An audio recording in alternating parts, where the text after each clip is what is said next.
Good morning, Metalheads here, and welcome to a new episode of the Metal Meltdown, and today we're looking at the latest album from 1349 entitled The Infernal Pathway. I've made it very clear on the Metal Meltdown multiple times that I'm not a huge fan of traditional Norwegian black metal. I just find it, frankly, really uninspired and not really engaging. There are bands that have come out of this scene that have impressed me. Enslaved and Mayhem will release stuff every once in a while that I find really exciting and challenging and different. But aside from that, I'm not a fan, particularly when you're looking at the super traditional old school look of the genre. But I'll give credit to 1349 for doing a lot within the realm of traditional Norwegian black metal to spice things up and keep things relatively interesting. Their last couple records have had a lot of progressive and conceptual elements to them, with the albums playing out less like your standard black metal release filled with riffs and screams, and more like these semi-epic black metal anthologies. And as far as I can tell, these records are also pieces in what I have to assume is going to be a larger anthology with multiple parts of this series of songs called Temple of Set reoccurring across multiple albums. In fact, parts 8, 9, and 10 even appear on this record. Minor side note, if that truly is the case, then I want you to know that regardless of what I say about this album next, I am genuinely excited to see where this epic black metal anthology eventually wraps up. I mean, I can't really think of another black metal band that has this ongoing conceptual feel throughout their entire discography in an almost Coheed and Cambria kind of fashion, so that is inherently very cool. But despite all that, like I said, this just has never been my particular cup of tea. I've enjoyed each of the records as they've come on, and once they've been turned off, once I've finished with them, I kind of forget about them quite quickly. For these reasons, I wasn't really sure how to feel or what to expect going into the Infernal Pathway. Was I going to get another piece of an oddly ambitious, progressive black metal anthology, or was I going to be slammed with some unappealing traditional black metal dreck? In my opinion, the answer, for me at least, lies somewhere in the middle.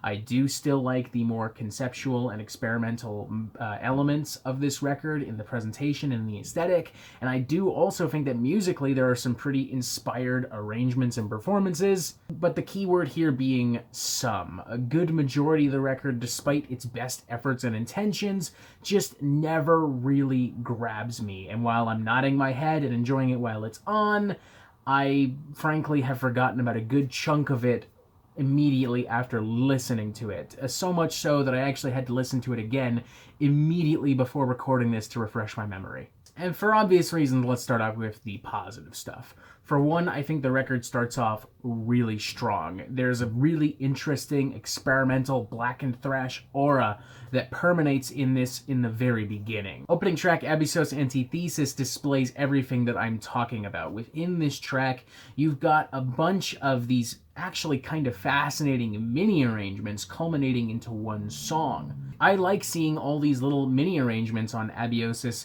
Antithesis kind of do their own thing, and I think it makes this track kind of unpredictable and inherently quite interesting. It grabs your attention right off the bat. Now, the downside to this is you don't really have one great track permeating above all of this. Instead, you have these great little arrangements that follow each other one by one. But hey, that little element of unpredictability and mystery did a lot for me right away. Towers Upon Towers is a cool song as well. It takes a lot of the thrashy elements introduced in that aforementioned opening track and elevates it to a much more ambitious level, more in the vein of this epic frosty black metal. Very much in the vein of Immortal, dare I say. Deeper Still and Enter Cold Void Dreaming are also really inspired, chaotic pieces of icy black metal, and Dodscamp is a fantastic piece of pure black metal carnage. By now, I'm sure most of you have heard it. It was released on a standalone 7-inch EP earlier in January this year. And while I will agree that it has lost a little bit of its luster since that time, it still remains an incredibly powerful song and maybe the strongest on the record. I think most of the performances on here are really great as well. The riffs are really dynamic, the bass actually has a really nice fiery presence, the drumming is fucking excellent. Some of the best black metal drumming you'll hear all year, frankly. And the sound mix is actually really professional and well done. It is still pretty raw in a lot of aspects, but it's also quite clear and transparent. It does have some genuine polish to it. And I appreciate that, because a lot of Norwegian black metal gets so obsessed with being so raw and true and cult that it ends up sounding like fucking pure white noise garbage. Like, gun to my head, if I gotta pick between a professional recording or a bunch of fucking shrieks and amped up punk riffs recorded on somebody's fucking cassette, guess which one I'm picking? Thank you, 1439, for choosing the former, because I am sick of the latter. Fucking sick of it. Unfortunately, this is where my praise stops, because the rest of the album just really fails to capture my attention or live up to the heights of some of the tracks that we've mentioned. Nothing on here is incompetent. It just kind of falls in the category of being a little bit generic and cookie cutter. Take, for instance, the vocals. There's nothing inherently wrong with these vocals. They're venomous and full of hatred, everything you expect from your typical black metal performance, but that's the problem. It's a pretty typical black metal performance. I just don't find it that interesting or exciting. On top of that, the rest of the songs just don't really grab my attention at all.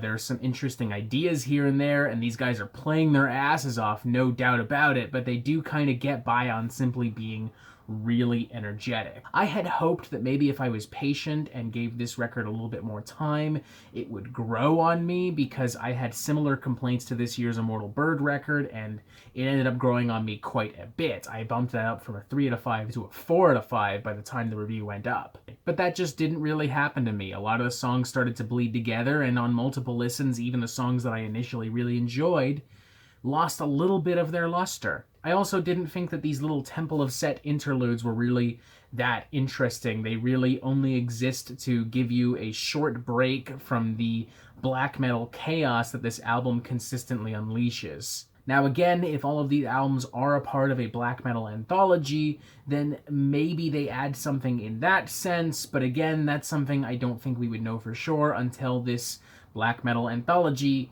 comes to an end. I'm going to give this thing a 2.5 out of 5, but a weirdly enthusiastic 2.5 out of 5, if that makes sense. I mean, there is some great stuff on here, I won't deny. There are some great performances, some great musicianship across the board, a fantastic fucking sound mix, maybe one of the best I've heard in black metal for a while. But when 1349 indulge themselves in black metal stereotypes and cliches, it really hurts the more creative and ambitious and spicy aspects of this record. Like, it's genuinely a little disappointing to me for some songs to have all these mini arrangements and be so densely packed and multi-layered, and then for a lot of other moments to be just kind of generic, just be packed with your standard tremolo riffs, your standard black metal aura, your standard black metal nasally rasp and screams.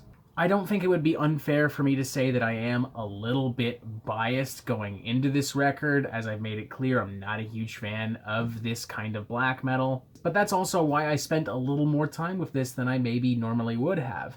That's why I really tried to find a lot of elements for me to sink my teeth into, and I found some. I just didn't find enough to keep me invested in this. 2.5 out of 5. It's okay, and I don't mean that in a super negative way. I mean that as, yeah, it's okay. Check it out. And that is it for the Metal Meltdown. I'm not an expert, nor do I claim to be, so what do you think? Do you like this record? Do you not like this record? And what do you want to hear from me next? Thank you for watching. Make sure you press subscribe so you get updates on the Metal Meltdown fucking immediately, and you have yourself a fantastic fucking day.